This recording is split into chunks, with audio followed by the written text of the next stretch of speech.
Reading from the Japa Reform Notebook by His Holiness Satswarup Das Goswami Maharaj. Anyone practicing chanting for some time knows himself its good effect. He can feel that it is purifying him. I remember in the beginning when I was going to chant at the temple, I asked a former friend of mine to come with me. He chanted with us, and afterwards I asked him what he thought of it. He admitted that it was very refreshing. So people can feel that this cleansing brings happiness. We also know that by chanting, one is cleansing himself from sinful desire, and this also brings relief. But if you take advantage of this cleansing, yet deliberately do not stop your sinful activities, this is the greatest offense. You cannot commit some sinful activity like taking intoxication or committing illicit sex and then afterwards take to the chanting of Hare Krishna with no real intention of stopping your sinful activity, using the chanting as a part and parcel of your sinful life. Just like these people who become very drunk, the next morning they have a hangover, so they take Alka Seltzer or something like that. The idea is get some relief and then again get drunk. They are not taking the medicine to stop forever, but so they can enjoy again.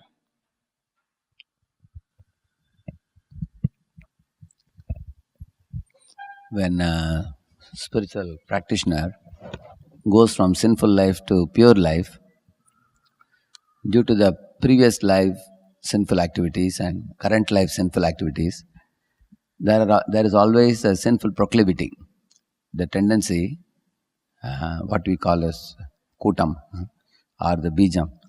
So these things are downward vectors, they always drag us down. The tendency is always there. At the same time, parallelly, there is an upward vector, the order of the Guru, the teachings of the scriptures, there is fear of Maya and taste of Krishna. All these things are upward vectors which pull us up. On the other hand, the downward vector also continues to exist until one goes beyond Nishtha stage. There are temptations, allurements externally. There are old vasanas and kama karma bijas and the sinful proclivity kutam inside. So these are dragging us down. Just like one is between devil and deep sea. The ant sometimes is caught in a log of wood. Both sides are on fire. Similarly, internally, the mind is filled with impurities of kama, krodha, lobha, and all the bijas, sinful bijas and proclivities. Externally, the world surrounding us offers us temptations and allurements to deviate us and distract us.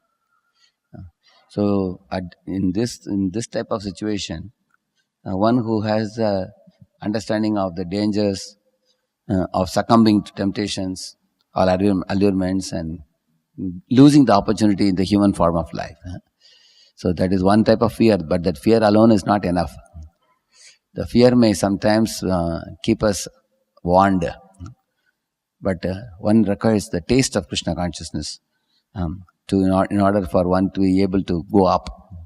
The taste for rendering service, the taste for hearing and chanting, the taste for worshipping, the taste for performing all the Krishna conscious chores of activities and varieties of services, associations with devotees and all levels of devotees.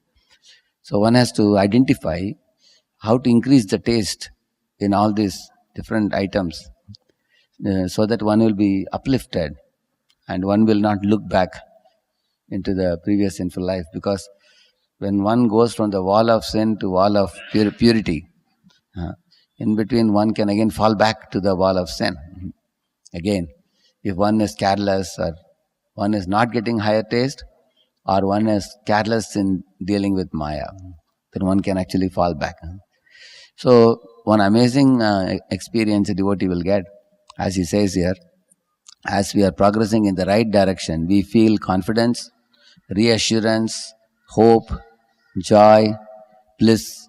All these things are experienced by a progressive devotee, even in early stages. We don't have to wait for Nishtha or something. Even when Ananta Nivritti is taking place, it's a joyful experience that one is feeling a pleasant sense of joy and excitement in Krishna consciousness. But if one carelessly falls back again, then repetitively falling and getting up and falling and getting up and not feeling any remorse, not feeling any repentance, and being careless, stuck in Rajoguna and Tamaguna, then such a devotee actually commits a seventh offense, because he is not taking the instructions of the scriptures and the spiritual master seriously. He is not making efforts to increase the spiritual taste, and is repeatedly like a rocket which goes up and takes a U-turn and comes back to square A.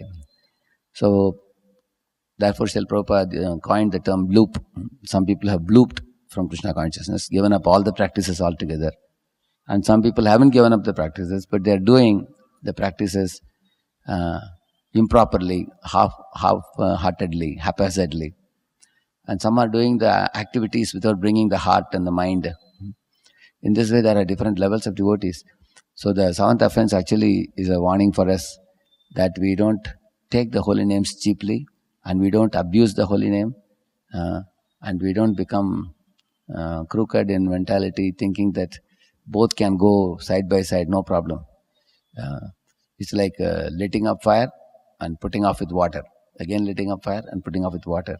And we can't experience the fiery spirit of Krishna consciousness by committing the seventh offense. So the real method of advancing in spiritual life is to feel repentance and remorse and become a gentleman and be warned about the previous mistakes and take some lessons from the previous mistakes and request the Lord for spiritual strength and request the Guru for spiritual strength. And such a sincere devotee actually not only progresses, he gradually overcomes the previous faults and mistakes, and now he is able to progress further and experience the taste of Krishna consciousness. That means one is rising above the seventh offense. Harinam Prabhu ki